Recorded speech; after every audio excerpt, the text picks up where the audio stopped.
पिलाने बहुत बहुत शुभेच्छा। आमे आदिवासी हरिजन उन्नयन विभाग द्वारा परिचालित ई सुविद्या कार्यक्रम को तुम मान समस्त को स्वागत। आमे दशम श्रेणी संस्कृतर अनुच्छेद पठन करुचे। आज आमर हीराकुद बंध विषय पढ़ा अनुच्छेद विषय मुझे तुमको कही या खाली आम पढ़ा और प्रति वाक्यर अर्थ बुझा। एथुरु 5टी 2 नंबरिया प्रश्न पड़ो, टोटाल 10 मार्क पड़ो। तेणु आपको जब भल कर बुझिकी गोटे वाक्य कि 2टा वाक्य ओडिया रे हो बा संस्कृत रे हो जदि उत्तर देव अति सहजरे तुम मैंने 10 नंबर पाइपर। तेणु ध्यान देकरी बही की खोल एवं देख तुमर जो अनुच्छेद 5 हीराकुद बंध। ओडिशा प्रदेशस्य सर्वासु नदीसु महानदी दीर्घतमा।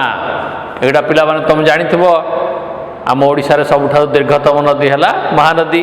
तेणु ओडिशा प्रदेशर सर्वासु नदीसु सबु नदी मानक मध्यरे महानदी दीर्घतमा अटे। छत्तीसगढ़ राज्यस्य अमरकंटक पर्वतात् एषा प्रवहति। छत्तीसगढ़ राज्यर अमरकंटक पर्वतरु यह प्रवाहित हेउअछि। उपकूल भूमिषु अनेकासु शाखासु प्रवाहिता एषा अन्ते बंगोपसागरे लियते। उपकूल भूमिषु उपकूल अंचल अनेक शाखा प्रशाखरे प्रवाहित होई अंते अंते माने शेषरे बंगोपसागर लियते। बंगोपसागर रे मिसी जाइछि। वर्षा काले अस्याः धारासु प्रायः प्रलयंकरी बन्या आयति। वर्षा दिने अस्याः धारासु यार यही धारा गुड़िक महानदी जो धारा रे बा नदी रे प्राय प्रलयंकारी बन्या आयाति। भयंकर बन्या से अनया प्रभुतानि धनानि जीवितानि च क्षीयन्ते। अनया यह द्वारा प्रभुतानि धनानि आ जीवनानि। प्रभुत माने बहुत बहुत धन जीवन नष्ट हुए। बन्या प्रकोपस्य नियंत्रणाय यही बन्या प्रकोपर नियंत्रण पाई संबलपुरम निकषा। निकषा अर्थ कौन निकटरे संबलपुर निकटरे पर्वत द्वयस्य मध्ये 2टी पर्वत मझिरे महानद्या बंध निर्माण प्रकल्प विहित आसीत। महानदीर बंध निर्माण प्रकल्प करा जाइथिला। अस्य प्रकल्पस्य निर्माण कार्यम यही बंध निर्माण प्रकल्पर निर्माण कार्य अंतरराष्ट्रीय ख्याति संपन्न जंत्री प्रवर। जंत्री माने आम जाको इंग्राजी रे इंजीनियर बोली कहूचे। तले यही निर्माण कार्य को अंतरराष्ट्रीय ख्याति संपन्न पूरा पृथ्वी रे विश्वविख्यात जड़े इंजीनियर जड़े जंत्री विश्वेश्वर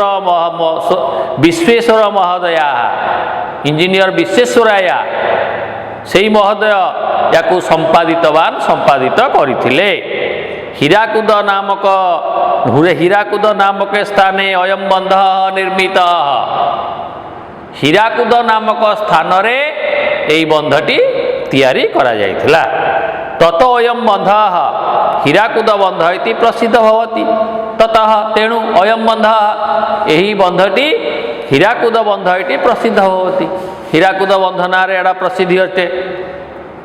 स्वाधीन भारतस्य प्रथम प्रधानमंत्रिणा स्वाधीन भारतर प्रथम प्रधानमंत्री पंडित जवाहरलाल नेहरू महोदयन पंडित जवाहरलाल नेहरू महोदय अस्य बंधस्य उद्घाटनं कृतवान्। यही बंध को उद्घाटन करथिले। तदा प्रभृति सेबे ठारू जल भंडारमिदं बहुलम बन्याया नियंत्रणं करोति। बहुत बन्या नियंत्रण करुची। अयम बंध विद्युत शक्ते उत्पादनाय कृषे शिल्पस्य च विकासाय राज्ये गुरुत्वपूर्ण भूमिका निर्वाहयति। यही बंधटी विद्युत शक्ति उत्पादन पाई कृषे शिल्पस्य च विकासाय कृषि आउ शिल्पर विकास पाई राज्ये गुरुत्वपूर्ण भूमिका निर्वाह करुछि। शीतार्तौ माने शीत ऋतुरे विविध काकली निनादिते विभिन्न प्रकार पक्षी मानकर कलरवरे निनादित होउतिबा विशाळे जलभंडारे अस्मिन् एही विराट जलभंडार रे नौका विहार डंगारे जो भ्रमण करवा नौका विहार आबाल वृद्ध वनिता कृते आबाल वृद्ध वनिता कहले पिला ठारू बुढ़ा पर्यंत समस्त उपभोग्य भवति उपभोग्य अटे।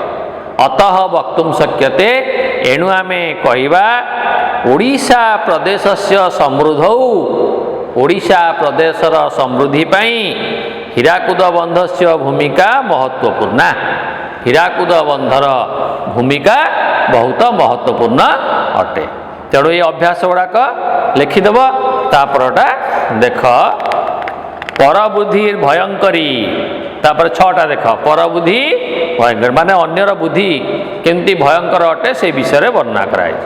आसी चंदकारण्ये स्थूलबुद्धि नाम पशुराज सिंह चंदकारण्य स्थूलबुद्धि नाम एक पशुराज सिंह थिला। तस्य अमात्येषु तीक्ष्ण बुद्धि नाम शृगाल तस्य अमात्येषु तांकर मंत्री मानक मध्यरे तीक्ष्ण बुद्धि नामक गोटे शृगाल कहले बिलुआ अतीव विश्वस्त प्रियश्च आसीत्। सिंहर अति विश्वासी आउ प्रिय मध्य थिले। सिंहपि नित्यम मृगान व्यापाद्य सिंह मध्य प्रतिदिन जीव मान को मारी स्वयं भुक्त्वा शृगालम भोजयति निजे खाए आउ बिलुआ को दिए। एकदा सिंह जोरेण पीड़ित मृगयार्थम न अगछत थरे सिंह को जर हेबारु से शिकार करने जाई पारला नहीं। अतः सह तीक्ष्ण बुद्धि अवदत एणु से तार जो मंत्री तीक्ष्ण बुद्धि बिलुआ को कहला मम कृते किंचित भोज्यम आहार इति मो पाई किछि खाद्य संग्रह कर दियो। शृगाल खाद्य से अन्वेषणाय इतस्तत भ्रमण शृगाल खाद्य अन्वेषण करने एड़े चेड़े बुली बुली किमपि नालभत किछि हेले पाइला नहीं। प्रत्यावर्तन काले सह निर्विवेक नामकम गर्धवम दृष्टवान जो फेरिला से निर्विवेक नामक एक गध को देखिला। गधर ना हला निर्विवेक। कथम गर्धवे विश्वासम उत्पाद्य सिंह से भोजार्थम एनम नेश्यामी केमिति एई गधठारे विश्वास जन्माई सिंहर खायापाई नेबी इति सह चिंतितवान से चिंता कला ता ना तो तीक्ष्ण बुद्धि। तेणु सी कौन कला तत स गर्धवम उपगत्य अवदत तापर से गध पाखक जाइए कहला मित्र अधुना अस्मत् पशुराज से एक सचिव आवश्यक। वर्तमान आम पशुराज सिंहकर गोटे सचिव दरकार गोटे मंत्री दरकार। निर्विवेक मूर्ख दशा शृगाले विश्वस्य तदर्थम भवान एव सर्वथा योग्य सेथिपई भवान एव आपण ही सबुठारु योग्य एक कथा कहला गध को। तरी सत्वरम मया साकम आगछतु भवान तरी सत्वरम ताले शीघ्र मो सहित आसतु इत्युक्त्वा ततः चलित एक कथा कहीकि बिलुआ चलला। निर्विवेक मूर्ख दोषात शृगाले विश्वस्य यही निर्विवेक सीटा मूर्खटा किसी जानी पारानी सी बिलुआ को विश्वास करी सिंह सकाशम गत्वा सिंह निकट को जाई प्रणम्य अवदत जाई प्रणाम करी कहला प्रभो भवतः सचिव भवितुम आगत हम कहला आज्ञा आपणकर सचिव हवा को मु आसी। एत छुआ सिंह कपट हासम दर्शितवान सिंह गोटे कपट हास गोटे छलनापूर्ण हास कला हसिला। तेन उक्तम अवश्य मम सचिवत्व ताम नियोज्यामि हाँ कहला हाँ तुमको मु निश्चित भाव में मो सचिव भाव में नियुक्ति देवी। अतः ममा अंतिकम आगछ मो निकट को टिके आसुना। अंतिक मान निकट निर्बोध गर्धव से मूर्ख गधटा सानंदम सिंह समीपम आगछत पूरा खुशी रे सिंह निकट को आसिला। सिंह भी दंते नखैश्च सिंह कौन कला दांत आउ नखरे गर्धवस्य गलदेशम विभिद्य गधर बेक को कणा करी गलदेश माने बेक विभिद्य माने कणा करी रक्तम पीत्वा बहिरगछत रक्त पीकी बाहर को पलैला।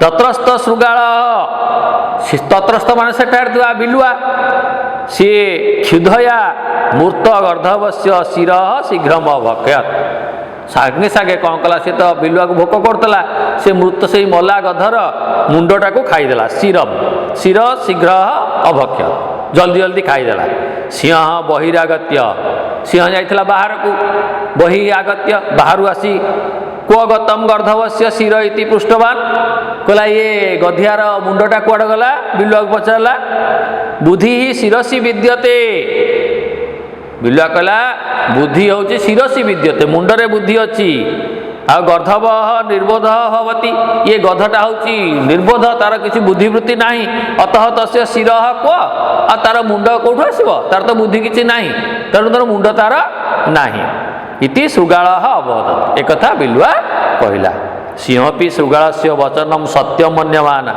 सिंह बिलुआर कथा को कहला सत कथा बोधे तार मुह ना निर्बोधटा तार मुंड ना सत्य मन्यमान सत मन करी मांसम खादित्वा असेत मांस खाई शोई पड़ा अतः सुष्टु शक्यते एणु सुष्टु वक्तुम शक्यते एक कथा कहुई जस्य नास्ति स्वयं प्रज्ञा परबुद्ध्या भवेच्च कि जार निजर बुद्धि नहीं सी पर बुद्धि बा कौन कर तेणु निर्विवेक समनाश मूर्ख दोषा तो भविष्य तेणु यही निर्विवेक गध भाया सी नाश हम मूर्ख दोषा नाश भविष्य एक कथा पिला माने आपको भल कर पढ़ आर जो अभ्यास अच्छी से अभ्यास गुड़ाक कर जोड़ाक 1 नंबर 2 नंबर प्रश्न अच्छी 1 नंबर प्रश्न भी ताको गोटे गोटे वाक्य लिख जो संक्षिप्त उत्तरम लिखत अति संक्षिप्त उत्तरम भी गोटे गोटे वाक्य लिख कारण ये प्रश्न गुड़ाक 2 नंबर सब है अभ्यास कर ठीक अच्छे भल भाव पढ़ धन्यवाद।